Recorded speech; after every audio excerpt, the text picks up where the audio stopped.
Thank you. Oh Lord, unless you unfold, what will we learn, Lord? Unless you teach us what we are going to learn, Lord.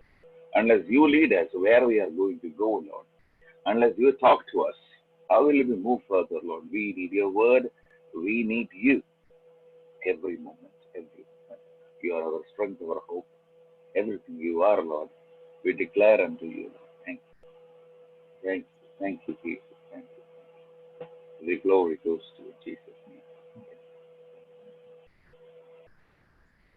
I wish we all had a wonderful evening, a wonderful week, last 5, 6 days. God, by His grace and mercy, and today we are going to read from the Gospel of Matthew, chapter 9, from verses 9 up to 13. The Gospel of Matthew, chapter 9, verses 9 up to 13. I'm going to read it. As Jesus went from there, he saw a man named Matthew sitting at the tax collector's booth. Follow me, he told him. And Matthew got up and followed. While Jesus was having dinner at Matthew's house, many tax collectors and sinners came and ate with him and his disciples. When Pharisees saw this, they asked his disciples, "Why does your teacher eat with tax collectors and sinners?" On hearing this, Jesus said, "It is not the healthy who need a doctor, but the sick. But go and learn what this means. I desire mercy, not sacrifice. For I have not come to call the righteous, but sinners." This is a very known portion. This is the calling of Matthew. It is easy to remember. One scripture I will easily make you remember. Matthew 9 verses 9 is the calling of Matthew. Simple. Keep it. Matthew 9 verses 9. If somebody asks you anywhere, the calling of Matthew is in the Matthew 9th chapter 9. Okay. Now, we read the first line, as Jesus went on from there. So we have to know, when we take that scripture, we should know from where. So from some place he is coming, as Jesus. So before that, there is a portion from verse 1 to 8 to us. There is a portion where Jesus healed a paralyzed man. Okay, that is a healing we know. I just want to give a brief about that incident and come into the incident of Matthew. Now, when Jesus was coming to Capernaum, some men brought a paralyzed man. When that man was lying in a mat, Jesus, Bible doesn't tell anything about the word they spoke. Jesus saw their faith. What was the faith Jesus saw? They bringing the man. Hallelujah. Can you tell with me? They bringing the man. Bible never record Jesus requesting them anything. Jesus saw their action. Nothing else. Jesus saw their action and Jesus saw their faith. I mean, faith is something you speak, right? Without speaking, Jesus saw their faith. And Jesus said, so I would say when Jesus saw their faith, means Jesus saw their thoughts and followed by action. Because action Jesus saw, but the thought behind the action was revealed to Jesus. That's why Jesus said to the man, take heart, your sins are forgiven. He said, your sins are forgiven. Hallelujah. So, some other thoughts came into the minds of Pharisees. They said he is blaspheming because God only has authority to forgive sin. Indeed, what Jesus was trying to tell is Father God has given him the authority to forgive sin in earth. He was telling that Son of Man has the authority to forgive sin. So even before the payment of sin, Jesus had the authority to forgive sin. Hallelujah. Now, Jesus was able to forgive the sins personally. This is not general. The way we are believing. No, this is not that way. This is personal. This is going to only that man and telling. So the person who carried the paralyzed man, no, their sins were not forgiven. Only that man's sins were forgiven. Remember it. The people who brought him, they were not forgiven. The person who was paralyzed only was forgiven.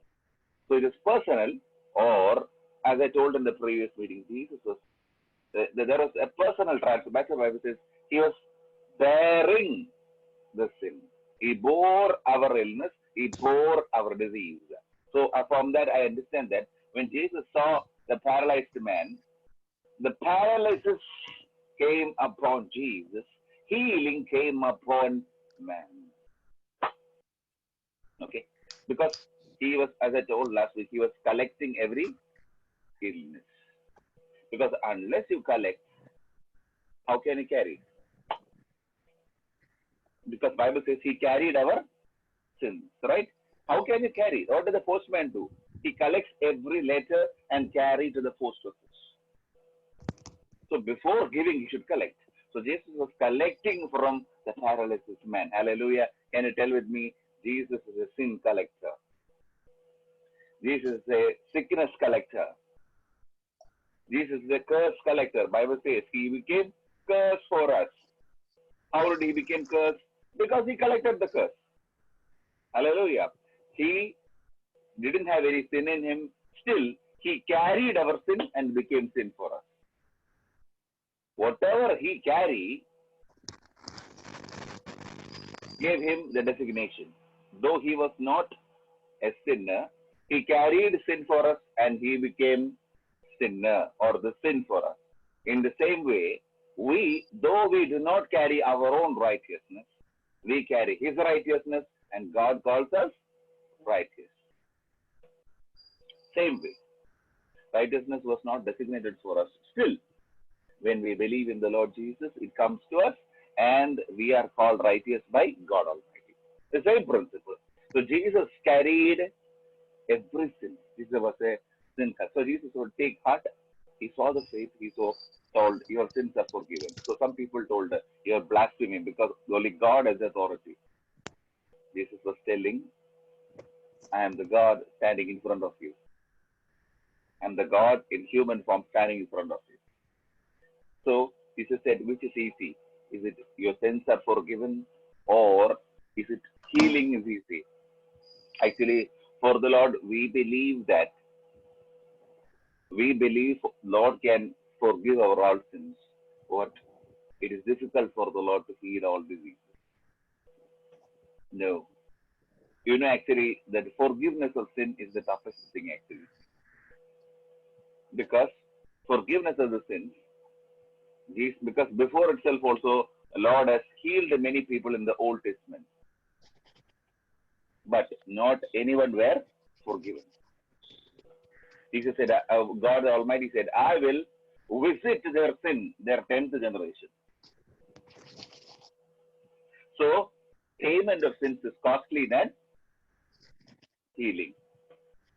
So, for the Lord, if you think, say nothing is impossible for Lord. That is the true thing. But if you think, anything is difficult for the Lord, the most difficult thing is to forgive sins. That's why he said, I will visit your sin. Why? There was not a proper sacrifice. So when you think from God's point, there is nothing impossible. But if we want to believe, as Jesus said, do you think it is difficult for me to heal the disease? Which is easy? Forgiving your sin or healing the illness? So if you think something is hard for me, forgiving the sin is the hardest thing. So I am doing the hardest thing. So you can believe the second thing is easy. When the Lord forgive your sins, that is the guarantee for the next blessing, that healing your illness. When the Lord forgive your sins, because that is exact evidences. He's telling. He said, son, your sins are forgiven. They found it blasphemy. But when he told, get up and walk, they didn't tell it's blasphemy. He told the same thing only. When he told, Your sins are forgiven, they told this is blasphemy. But when he told, get up with your mat and walk, that was not a blasphemy. Why? Because Jesus said, it is easy. Which is easy? The easiest thing, is it easy for me to heal or to forgive sin? But Jesus did that to let them know that Jesus had the authority to forgive the sins personally. He can take the sins personally. Even before the crucifixion, Jesus took the sins. As he was the payment of sin, he personally went near the paralyzed man and told, I'm taking your sin. Well, I'm taking your sin. I'm taking your sin. Hallelujah. Your sins are forgiven. So he has the authority to forgive the sins. So everybody was surprised. So understand something. When Jesus was ministering, the office of Jesus is the office of Son of God. This is the office which nobody has. People called him teacher. People called him prophet. He was teacher. He was prophet. Some others called him master. But the real office was, as the revelation got to Peter, was Son of God. This office was not given to anybody because Bible says Father God was telling, nobody I have called. My own verse I'm telling, my own version I'm telling. Nobody I have called the Son. Only one person I have called Son. I didn't call any son, any angels as son. Only one Son I have. So it is in the bosom of God, Jesus Christ. This Jesus ministry is the Son of God's ministry. When Jesus is doing ministry, I'll tell you, when he comes with the God's kind of healing and God's kind of forgiveness, not our kind of forgiveness. Hallelujah. Because when Jesus saw the faith, Jesus said, your sins are forgiven. This is the exact type of forgiveness God gives. When we put faith in the Lord, when we accept his name, when we accept his Son, forgiveness flows toward us. Hallelujah. No matter how tough, how difficult you are having times with you, still the forgiveness and healing will come in search of you. This is the type of forgiveness Jesus released. This is the type of healing Jesus had. So this healing, Jesus was manifesting God Almighty always, or fully manifesting God's heart. See, none of the other ministers in the Old Testament could call God Father. This is the only person who called him Father. Nobody, because he represented exactly the replica of heaven. None of the other ministers claim that we are hearing from Father and doing the will of Father. They were all calling him God, God, like that. But Jesus was telling Father, Father's will I am doing. So he was exactly replicating the Son-Father relationship than any other minister in the earth. So from that itself, being Son of God is very unique in the ministry. When Jesus ministered, the anointing for healing and forgiveness is flowing like anything. When Jesus was ministering, a special anointing was flowing out of him. When he moved from there, when Jesus finishes, walks in an anointing to heal somebody, on the way, whoever touches him gets healed. An incident, Jesus went to heal or pray or raise up the daughter of Jairus. He was moved with compassion and moved with a decision of healing. The very moment he desired to heal or resurrect somebody, the power of God will start to flow on him. And he will walk. On the way, a lady with a 12-year bleeding problem got healed. It is not the lack of power of the Lord Jesus. It was the lack of the faith, the people around him. So, when Jesus was moving, so I understood one thing. When the Lord is moving in an anointing, when the Lord is moving in a direction to heal somebody, whoever is standing in the path will get healed. Example, Jairus' daughter. Jairus' daughter was waiting to be resurrected. But what happened? All the way, who got healed? A lady with a 12-year-old bleeding problem, menstruation, excessive bleeding problem she had. She lost everything. So this very healing anointing was moving. You should know, when you call the Lord Jesus as your Savior, He comes to you and He brings an impact on your body. He brings an impact on your body. Because seeing a paralyzed man, Jesus' heart was melting with compassion. He was telling, when he sees that paralyzed, he is telling, your sins are forgiven.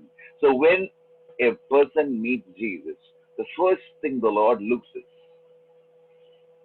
first thing the Lord is interested is, we should make a provision that man should receive this forgiveness or redemption. If that man receives the redemption or forgiveness, healing is not a big business. Hallelujah.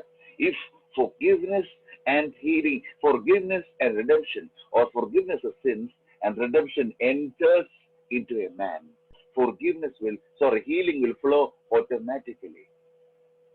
The healing will come automatically. I would say, when Jesus said, I am forgiving your sins, He was telling, forgiving your sins is the perfect atmosphere for a lesser miracle. Forgiving your sin is a greater miracle. Healing you from the paralysis is a lesser miracle. Hallelujah. Redemption is a bigger plan than healing. How many people believe that? Redemption is a bigger plan than healing. I believe healing is on top, but redemption is a bigger plan.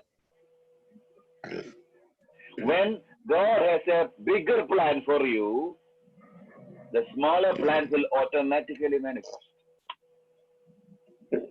Forgiveness of sin He brought forward so that this man should know, if I can forgive your sin, I can heal you. If I find it easy to forgive your sin, it is easy for me for a lesser miracle compared to the redemption. It is the forgiveness, it is the healing of your body. I have even resurrected your paralyzed spirit, then why not your paralyzed body? I have brought power into your paralyzed spirit. Why not paralyzed body could not get up? Yes, if your spirit will be born again, your body will be renewed and be whole. This is the same thing Jesus was telling to them. The same thing. So the Son of Man's authority was manifested. The Son of Man's authority was manifesting. So now you should understand, Jesus was coming with the same forgiving anointing and the healing anointing and walking forward. Imagine, He was walking forward. Now we will come to the 9th verse. As Jesus went from there, from where? From the healing of paralysis man, from the forgiveness of sin, walking in the same anointing. He was coming. He was full. When the Bible says, look, God Almighty anointed Jesus with power and Holy Spirit to do good things. He was coming. He was just coming with that anointing. And He came from there. He saw a man. And that man's name was Matthew. You know, the meaning of Matthew is gift of God. The gift of Yahweh. This Matthew was sitting at the tax collector's office. So you should know a little background of this tax collector's office. You know, another famous tax collector we know. Who is that? Zacchaeus. He's famous, no? Zacchaeus. Another person, Zacchaeus. This is another, Zacchaeus was not counted among the apostles. Though he has a major chapter in the Bible, this Zacchaeus was not counted among the apostles. But Matthew, he was sitting when Jesus was coming. He was sitting in the tax collector. You know, tax collectors at the time of these people, those Jerusalem, Israel, they were controlled by Roman Empire at that time.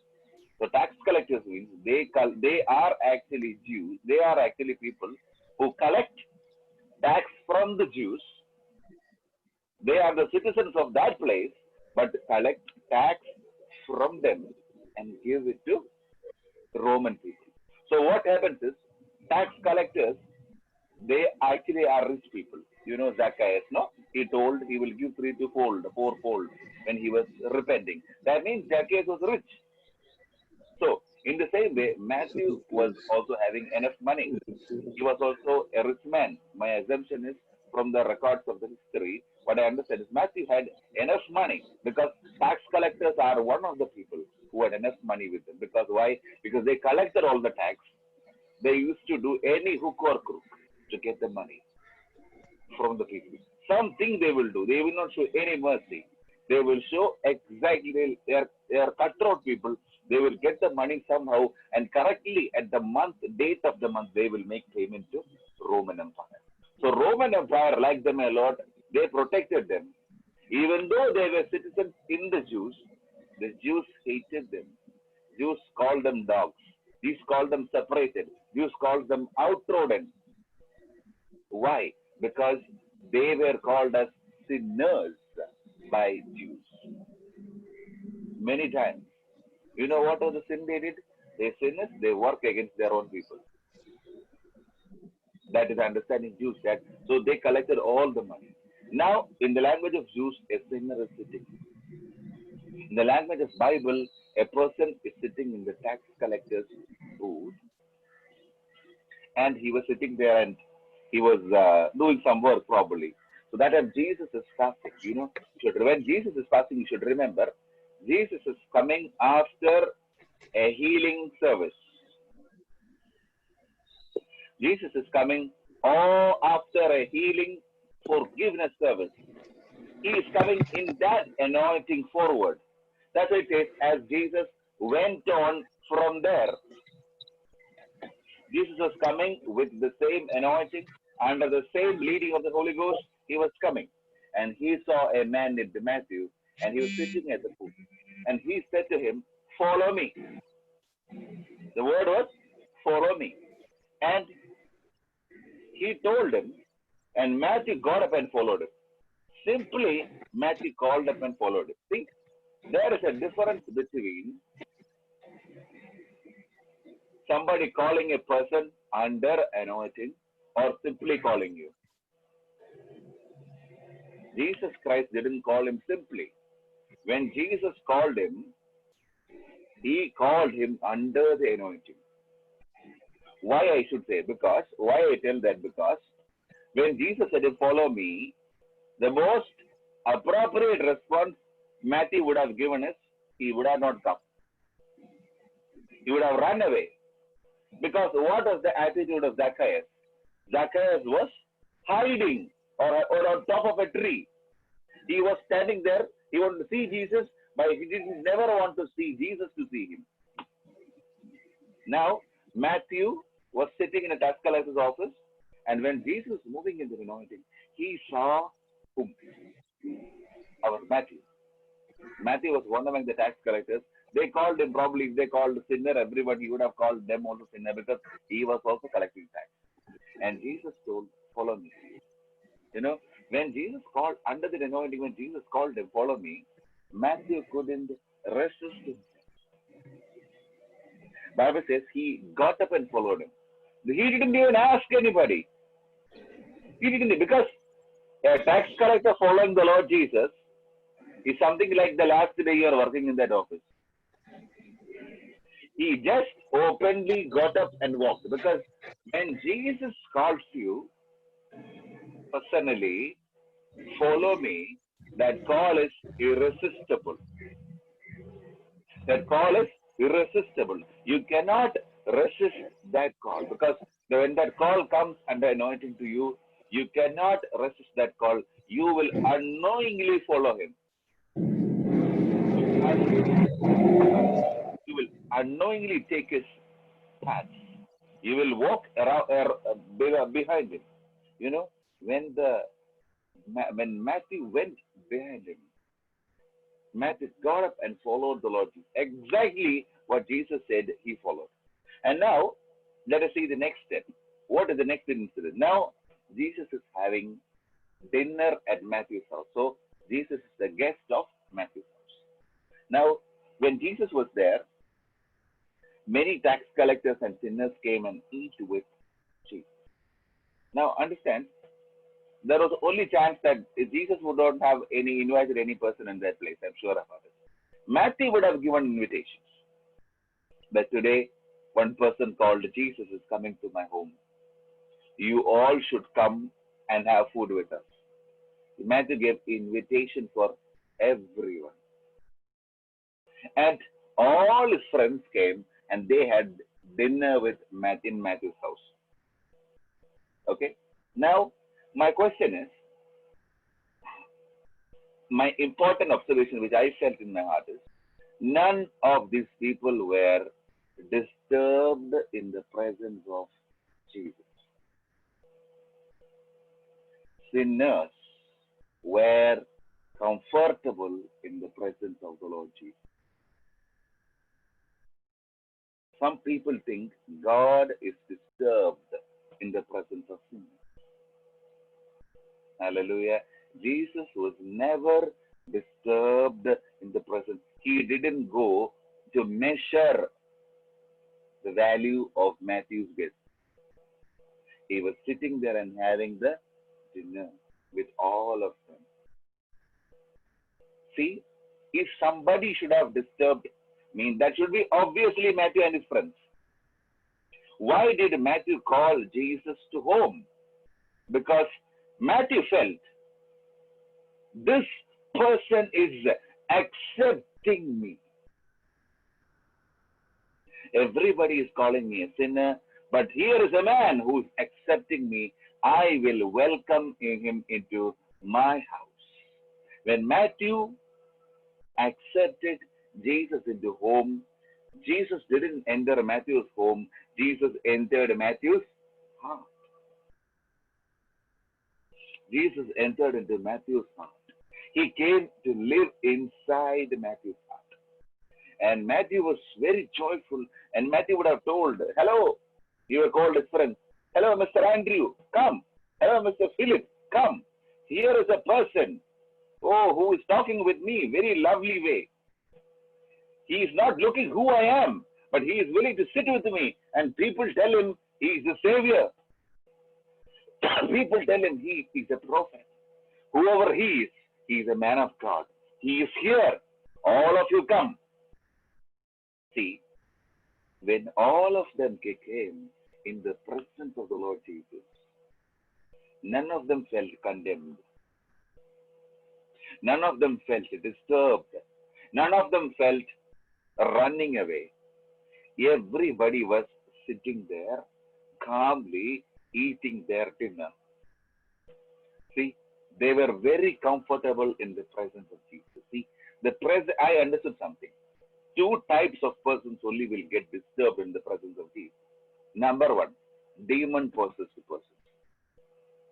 Second, self-righteous people.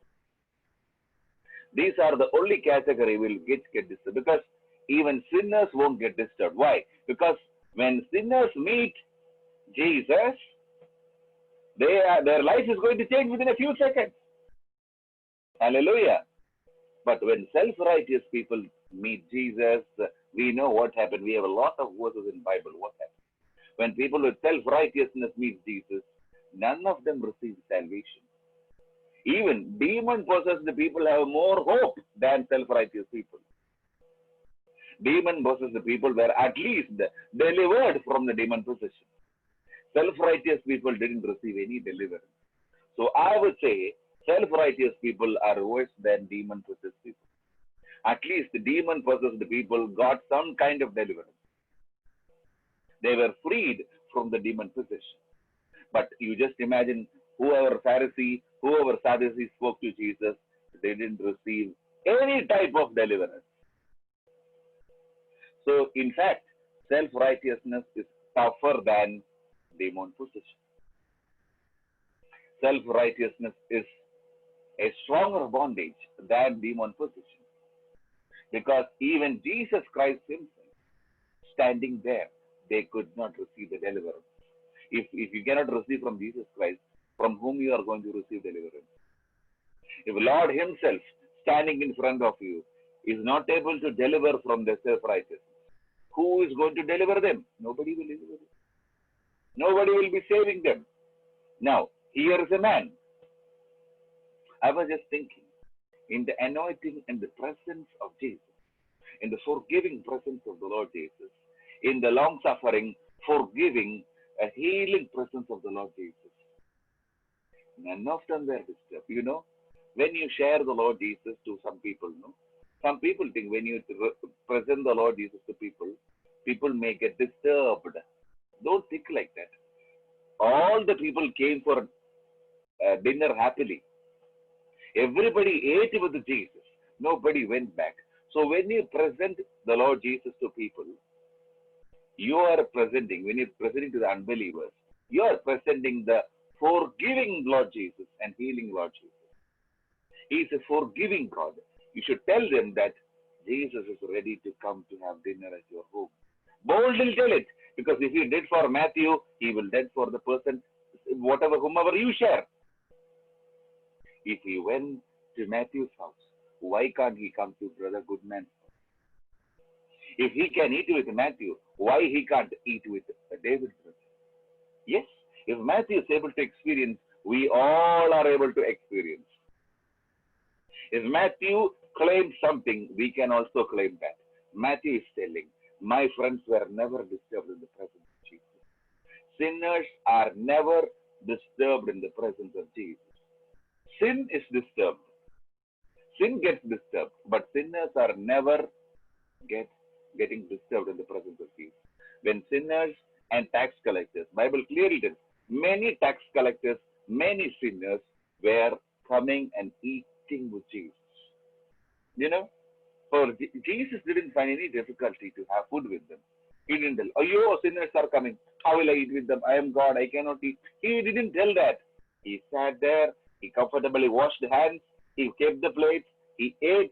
Probably Jesus would have laughed with them, smiled with them, shaken hands. That's the way we have dinner, right? We all enjoy. Jesus enjoying in the presence of table. Such a wonderful Lord is.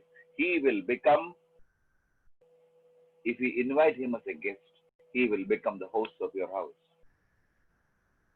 Before coming to your house, he might be a guest. But once he comes into your heart, he is no more a guest. He is the host of the house. He is with you. He is a savior. He takes care of everything in your family. If he can take care of your salvation, if he can give you redemption, he can provide you everything. Because the toughest thing is redemption. God has done the toughest thing for you, redeeming you from sin. If he can redeem you from sin, he can redeem you from any devil. If he can redeem you from every sin, he can redeem you from every bondages and every illness. He is able to do that. You should believe it. Now, as I told, everybody was happily having. Now, we can see another set of people who are disturbed in the presence of Jesus. What? When Pharisees saw this, they asked his disciples, why does the teacher eat with the tax collectors and sinners? Actually, that question is a little complicated. Why does your teacher eat with See, this question should be asked to whom? Jesus. This question is not for disciples. But see this, who answered the question? Jesus. Okay? So I will tell you, these disciples would not know any answer about it. They were wondered and marveled by every miracle. They cried in the middle of the boat. They shouted in the middle of the sea. They were crying like babies. They were walking with Jesus. When they shoot a question at his disciple, you know, there may be many questions when you are sitting in the banquet to eat. If you don't know an answer, don't cry. Sit there. People may shoot questions at you regarding Jesus. Remember, when the questions came to disciples, who answered it? Jesus answered. Question belonged to the world, but the answer belonged to Jesus. When Jesus was eating with the disciples, some people, you know, many times I have faced the same situation.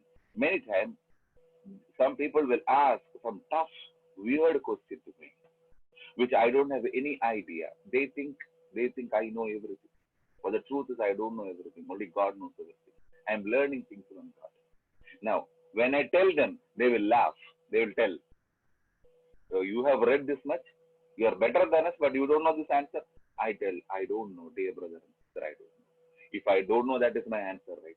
How can I cook up an answer and tell you? I don't know. So when such questions come to you, don't worry. The right person who should answer is sitting next to you. He will answer to you. He is sitting on your right side, on your left side. You are seated in Christ Jesus. When people ask you questions, why this? Why are you eating here? What is the answer of this question? Answer me proper way. Don't worry. If you don't have answer, don't cry. Don't show your tears. You just sit there and praise the Lord. Lord Jesus will answer for you. Because if Jesus asked, if they shoot a question at the disciples of Jesus, Jesus answered. Then, if they shoot at a question at you, same Jesus will answer for you also. He is the Lord. He is the Lord of wisdom and grace. He will answer every question. Maybe every answer you may not know. You may not be a scholar. We are not scholars. We are not knowing great things. But we know the Lord Jesus Christ. We have the greatest possession in our life. His name is the Lord Jesus. Now, second thing I want to learn from this, Jesus is an answering God. First point key I want to let you know this. No sinners were feeling discomfort in the presence of Jesus. So be bold to share Jesus with everyone.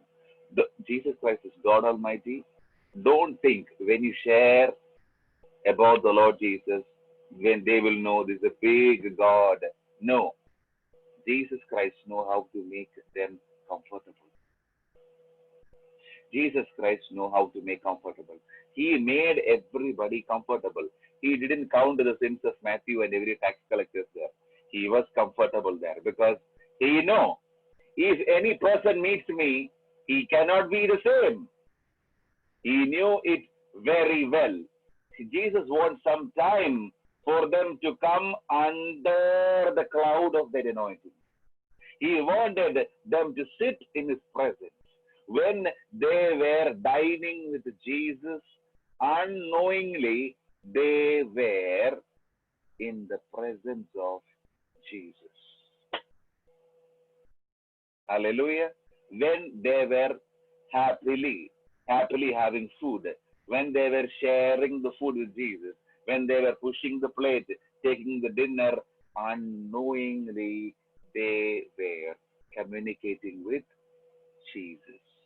Unknowingly, effortlessly, transformation was happening in them. Why? They choose to come for having a dinner with the Lord Jesus Christ. A dinner with the Lord Jesus transformed one by one. Jesus ensured that they all are in his presence. Hallelujah. His presence makes you comfortable. His presence brings discomfort for two people. One, demon possessed. Second thing, self-righteous. If you are not in this category, don't worry. You don't have your own righteousness. I have righteousness from God Almighty. I don't have anything to boast about myself. I have my Lord Jesus' righteousness. If he doesn't give me righteousness, I'm still a sinner. But if he gives me the righteousness, then as Bible says, as 1 Corinthians, I think it is 6 or 7, 21, the last verse, it says, he became sin for us, who knew no sin, so that we might become the righteousness of God in Christ Jesus. So, Jesus given the righteousness for me. Such people who have received the righteousness, imputed righteousness from Jesus, don't worry. They become comfortable in the presence of the Lord Jesus. Why? Because when they look at the Lord Jesus, they can't tell anything. They just cry. They remember the Lord. They remember because they tell that, Lord, what else to boast before you? When I see your Calvary, I forget my ministry.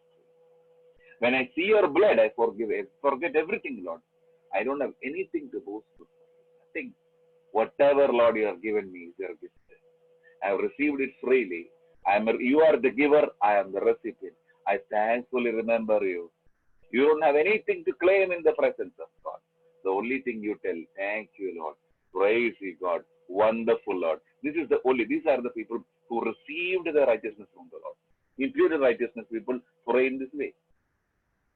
They don't have anything to blame. Sorry, anything to claim or blame. Nothing. If you don't have anything to claim, no, you don't have anything to blame also. People who blame a lot because they claim a lot. That's why they blame. If you don't have anything to claim, you look to the grace. Nothing. Nothing is there. I don't have anything to claim. My life itself is God's gift. You know, when Jesus, they were asking the disciples, why does your teacher eat with tax collectors and sinners? Did Jesus go and eat with them, or they came and ate with Jesus? They came and ate with Jesus. Hallelujah. So we can see a welcoming Jesus there. A Jesus who welcomes. He never runs away when he sees the sinners. He never runs away. Be bold. I'm giving you keys in sharing the gospel. Because when you share the gospel, you should have confidence in the King of gospel. Don't think you're sharing about the Lord Jesus who may heal or may not heal. You should have the confidence that He is the Lord, He who forgives our sins. He is the Lord who heals all the diseases. So when you present Lord Jesus to a person, Lord Jesus will make sure that He will come, He will make sure every word comes to pass for Father's glory. He will ensure it. Be bold in the King Jesus. Be bold in the King of Kings. Be strong in the Lord of Lords. When you share the gospel to the people, understand that the Jesus Christ you present is the Lord of Lords and King of Kings. Still, He makes that person comfortable in the presence. That person may not know the Lord Jesus. He may be a sinner. You don't know. But still, Jesus is not condemning him. Jesus is ready to release the redemption upon him. You should think that way. Jesus is ready to redeem him, going to bring him back. Devil is the one who condemns. Jesus brings conviction. Holy Spirit brings conviction, bring the people back. When you present the Lord Jesus, the forgiveness and the healing anointing flow freely. They flow freely. Now, every people, all the tax collectors and sinners came and have dinner with Jesus. Why does your teacher eat with the tax collectors and sinners? Because, the Pharisees were confused. Why? Because they knew a man of God or a prophet of God, they will keep away from sinner actually. They won't talk. Many times they accuse Jesus because if this man was from God, he should have known that he is a sinner. He is keeping away with sinners. Other servants of God were keeping away from sinners. John the Baptist fired every people. John the Baptist, if he finds a person doing something, he will tell, axe is at your root, I'll cut. The axe is set at your root. They were scared about the message of John the Baptist. But they knew. Why? Because the way John presented. But when they saw Jesus, Jesus was not like that. He is accepting the sinners. He's accepting the sinners. He's eating with sinners. He's walking. His interaction is more with sinners. Why they felt it that way? Because Jesus Christ was no more a man of God. He was God himself. Jesus Christ was no more a man. He was the Son of God, or God in flesh. God in flesh. God the Father says, I feel pity on whom I want to feel pity. I feel kindness on whom I want to feel. Whatever he feels, he will do. Jesus had that omniscience in him. He said to the paralyzed man, he released. You ask him, why don't you heal all the 4 people? Only this person? Why not forgiveness? I don't know. But Jesus released the paralyzed man. He had the same Father's quality. Whoever he wants, he touches. Hallelujah. The only question is, are you in the path? Are you in the track that Jesus can touch you? He can touch you. In the faith track, he can touch you. Wherever you stand in the track of faith, Lord can touch you. So, when the sinners and tax collectors were eating, Actually, Jesus didn't go to eat. They came to eat with Jesus. That disturbed them a lot. Hallelujah. But that didn't disturb our Savior or God Almighty. God didn't punish Jesus for eating with sinners. No, He punished Jesus. Why? For our sake, He punished Jesus. But while having dinner, Jesus was personally transferring all their sins upon him. He was carrying everything. So a dinner with Jesus changes everything. Hallelujah. How many people are ready to have dinner with Jesus? A dinner with Jesus changes everything. You know, some people think Jesus will call only rich people, poor people. Matthew is a rich man. Okay? Some people think God calls only poor people and then change them. No. God can call both poor and rich. Maybe He'll call an average man also. An average situation also, person also He can call. But come for Matthew. Matthew was a rich man because he was a tax collector. Now, on hearing this, Jesus said, it is not the healthy who need a doctor, but the sick. So, the statement was very clear.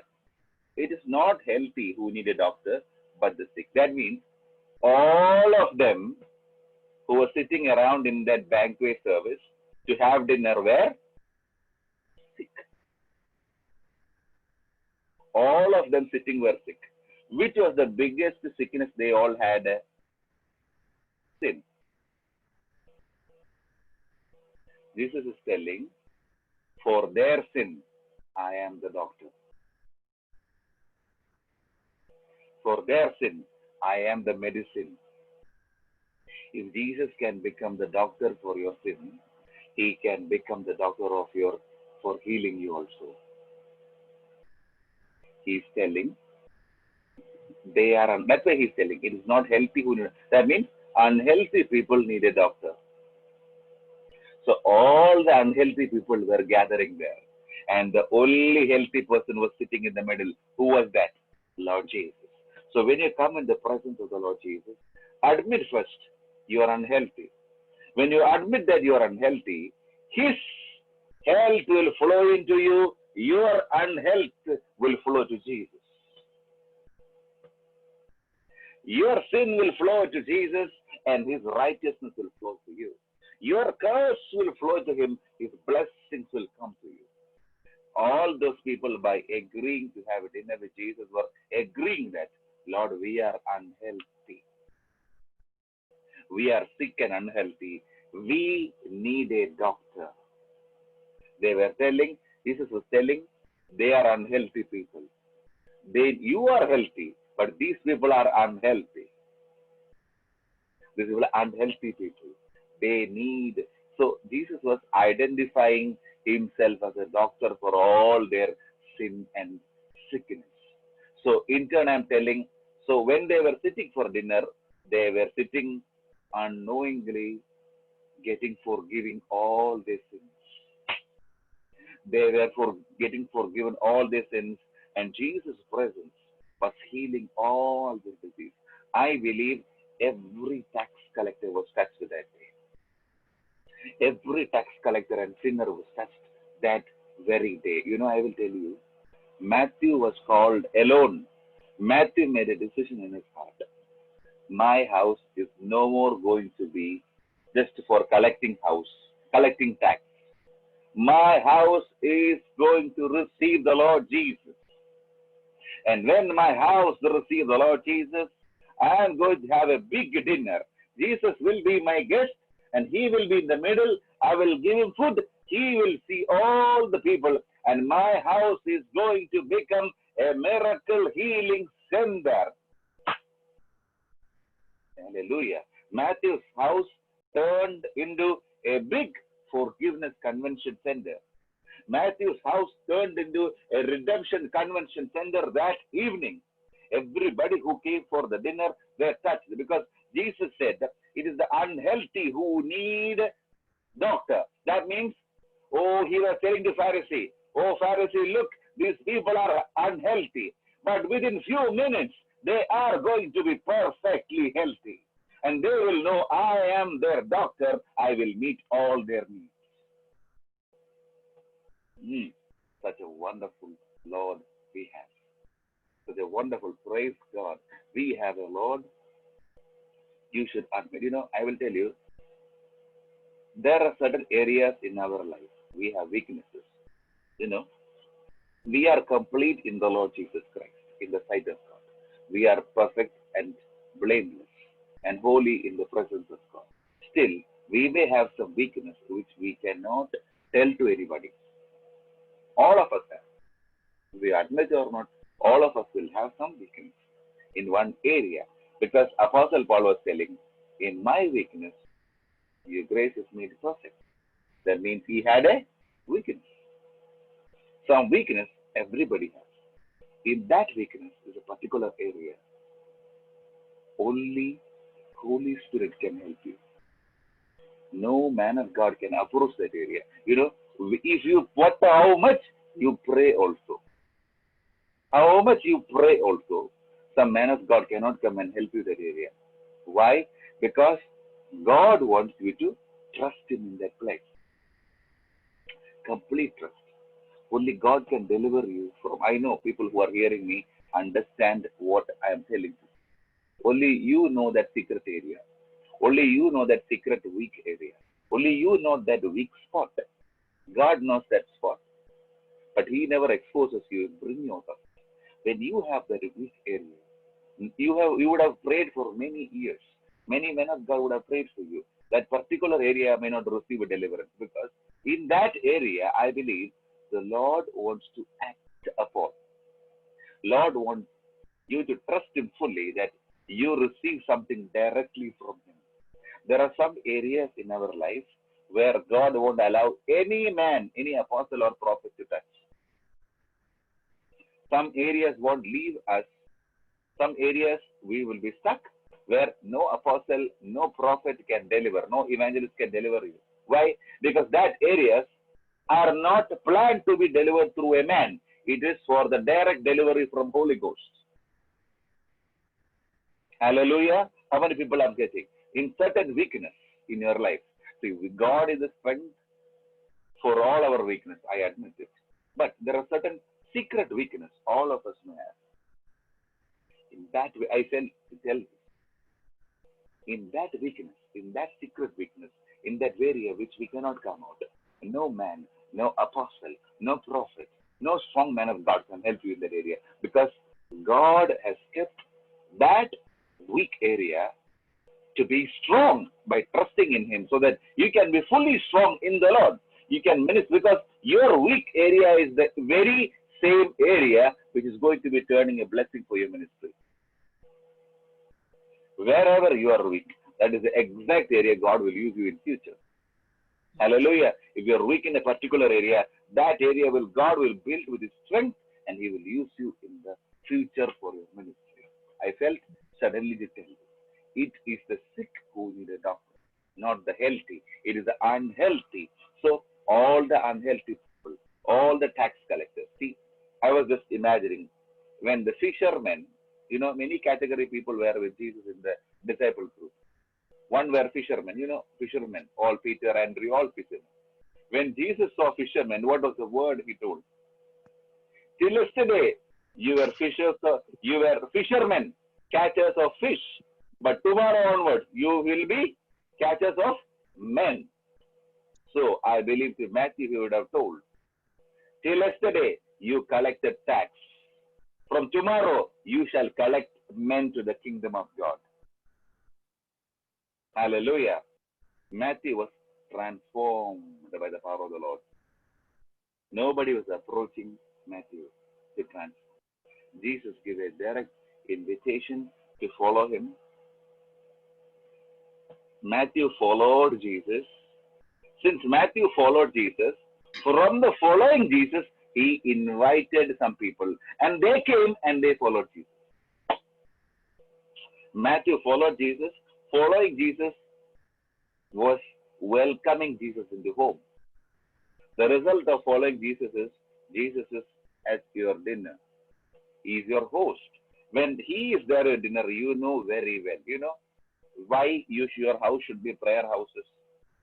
Your house should be prayer houses because the Lord Jesus is living inside you. When you invite people to pray or a healing meeting in your house, you remember that it is the same Matthew's house experience which is going to happen in your house. Everybody will be touched. If Matthew's house can get a dinner with Jesus, why can't your house get a dinner with Jesus? In Matthew's house, everybody was touched. Jesus said they are unhealthy people. They are in need of a doctor. They are unhealthy. Their unhealthiness is their sickness and their sin. I am the healer. I am the redeemer. I am going to release it today. They are going to meet me. Believe that whoever you come to your home will meet the Lord Jesus. Whoever comes to your home, they will receive. They will come to the home to meet you to talk something. But when they go home, they are not alone. They have received the Lord Jesus in their heart and they go home. When the Lord Jesus is in your heart, you can happily go home. Hallelujah. So this is the word Lord said to me. Many houses are going to be salvation houses in coming days. Holy Spirit told me many houses are going to be salvation houses. Previously in that house, mantra, tantra, all those things, a horoscope, everything was looked at. But hereafter, there are going to be salvation meetings. There was going to be Bible studies. There are going to be online Bible teachings. There are going to be recordings. There are going to be healing experiences, manifesting experience of the Holy Ghost in the coming days. Your houses are going to be turned into salvation houses in the coming days. These are one of the signs we are going to see in 2021. Each house shall turn into a salvation house. Each house shall be turned into a healing house. If one person, I would say Rahul's house, will be turned into a healing house, he will tell to the near house, come to our house today evening. Tomorrow, by this time, your house is going to be like our house. Amen. You come and experience in our house because tomorrow, this meeting will be happening in your house.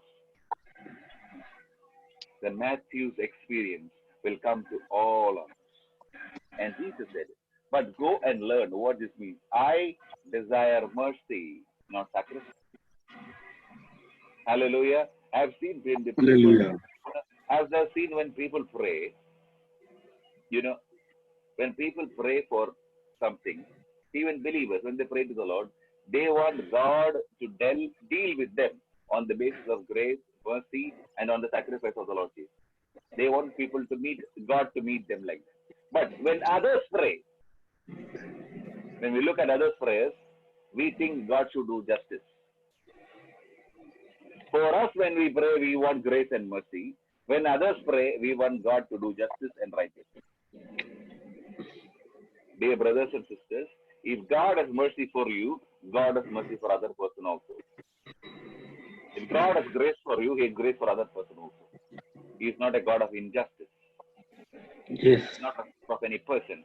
He does justice in the form of righteousness, grace, and mercy.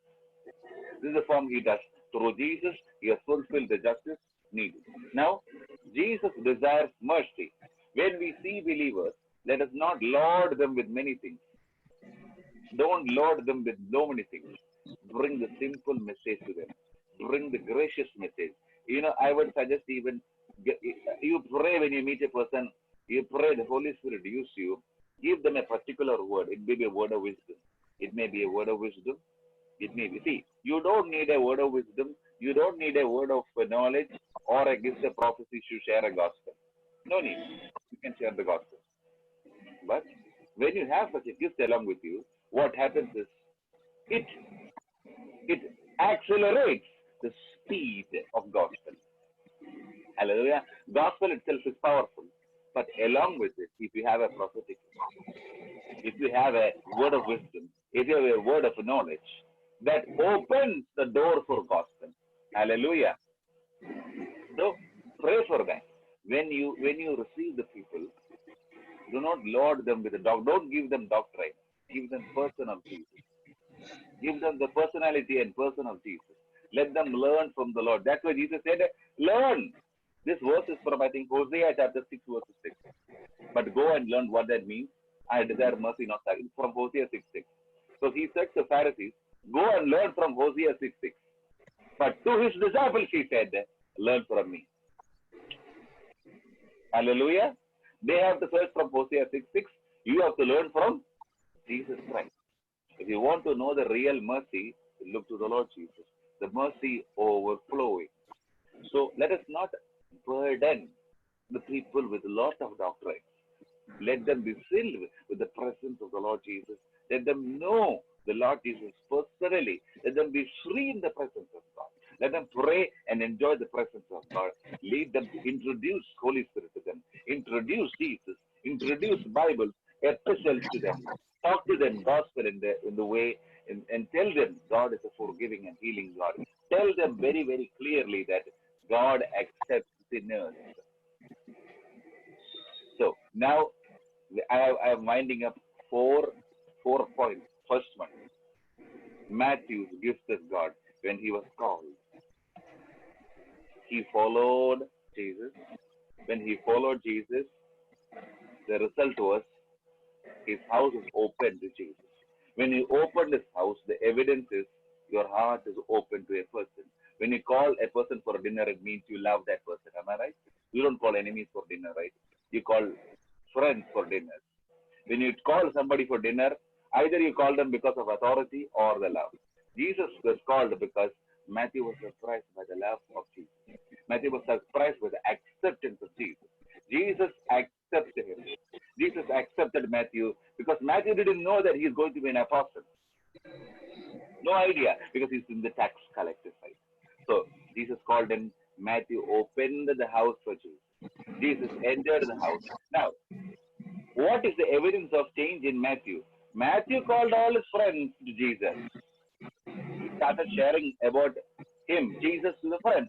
So he inviting friends for dinner shows that Matthew is convinced that Jesus is not disturbed in the presence of sinners. Matthew had a conviction that Jesus is not disturbed.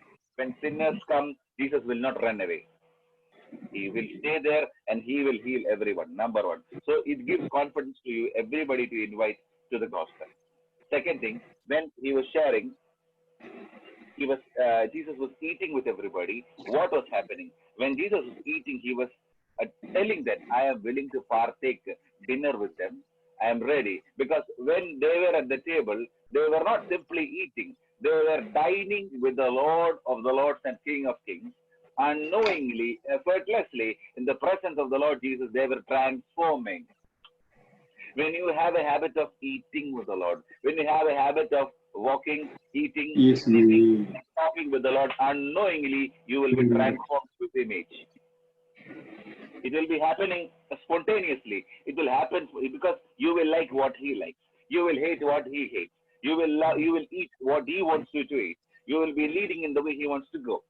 The third thing, Jesus clearly understood that these people are unhealthy. I am their doctor. Understand, in the middle of your unhealthy situation, Jesus is your doctor. He is your very, very doctor. He is saying they need a doctor. We need Lord Jesus.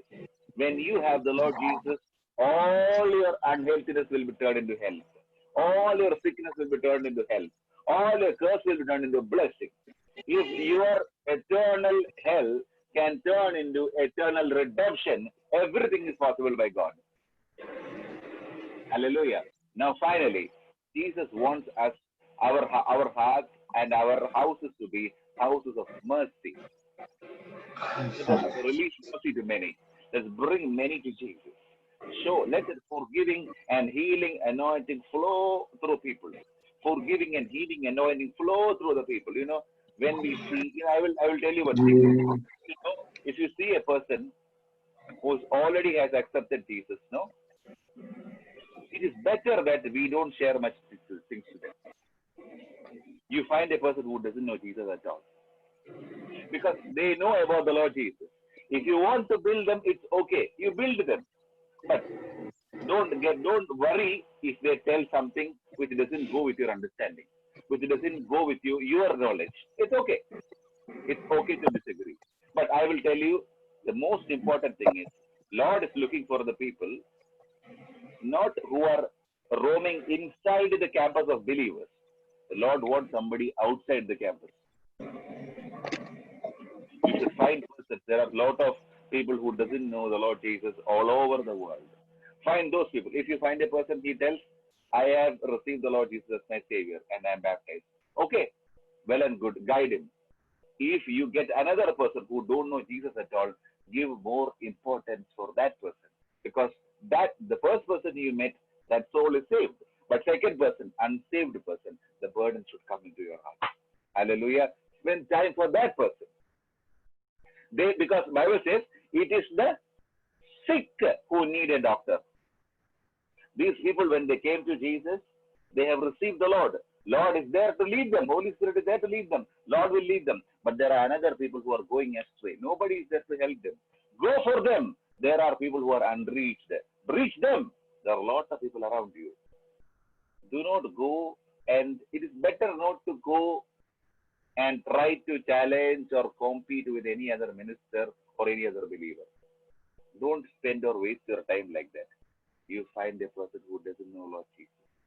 There are so many other brothers and sisters outside who doesn't know, who are crying, who will pray for us, who will release from our burdens, who will deliver us. They are waiting for you. Don't go behind the believers.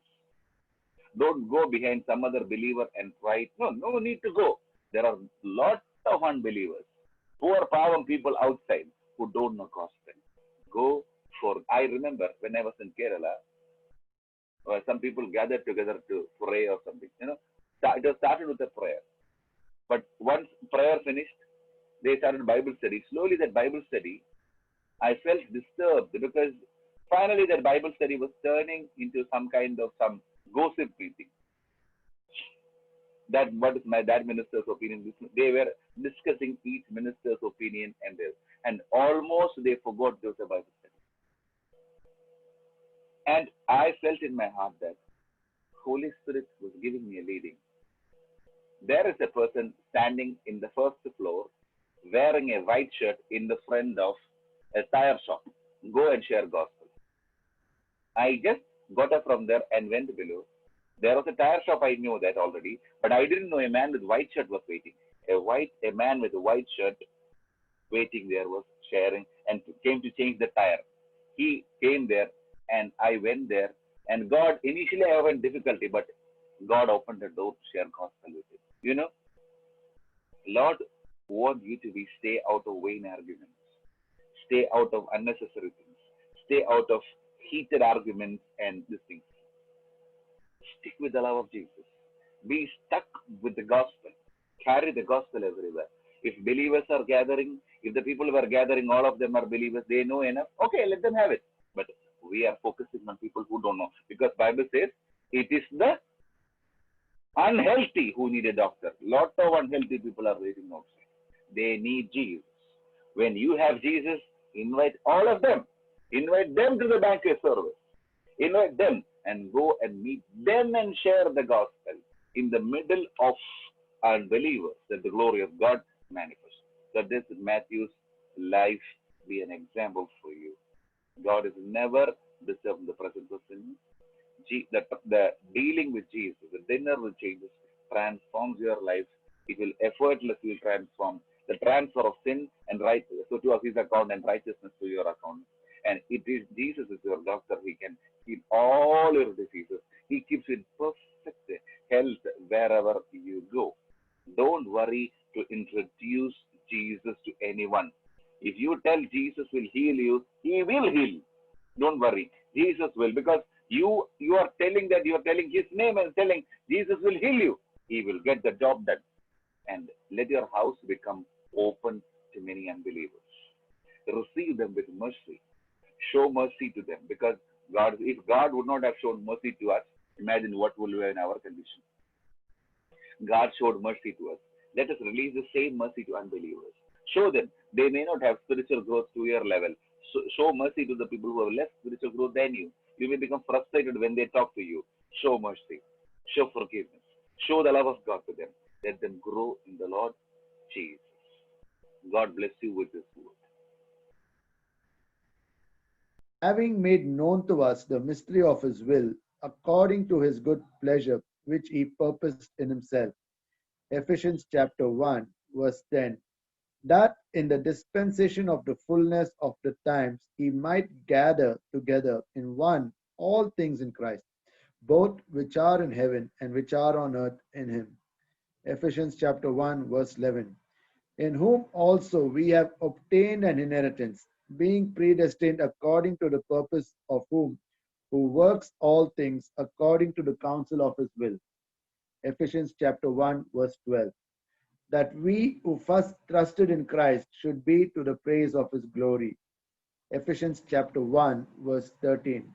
In him you also trusted, after you heard the word of truth, the gospel of your salvation, in whom also, having believed, you were sealed with the Holy Spirit of promise. Ephesians chapter 1, verse 14, we'll be reading for 10 times. Who is the guarantee of our inheritance until the redemption of the purchased possession to the praise of his glory. Ephesians chapter 1, verse 14. Who is the guarantee of our inheritance until the redemption of the purchased possession to the praise of his glory. Ephesians chapter 1, verse 14. Who is the guarantee of our inheritance until the redemption of the purchased possession to the praise of his glory. Ephesians chapter 1, verse 14. Who is the guarantee of our inheritance until the redemption of the purchased possession to the praise of his glory. Ephesians chapter 1, verse 14, reading the fifth time. Who is the guarantee of our inheritance until the redemption of the purchased possession to the praise of his glory. Ephesians chapter 1, verse 14. Who is the guarantee of our inheritance until the redemption of the purchased possession to the praise of his glory.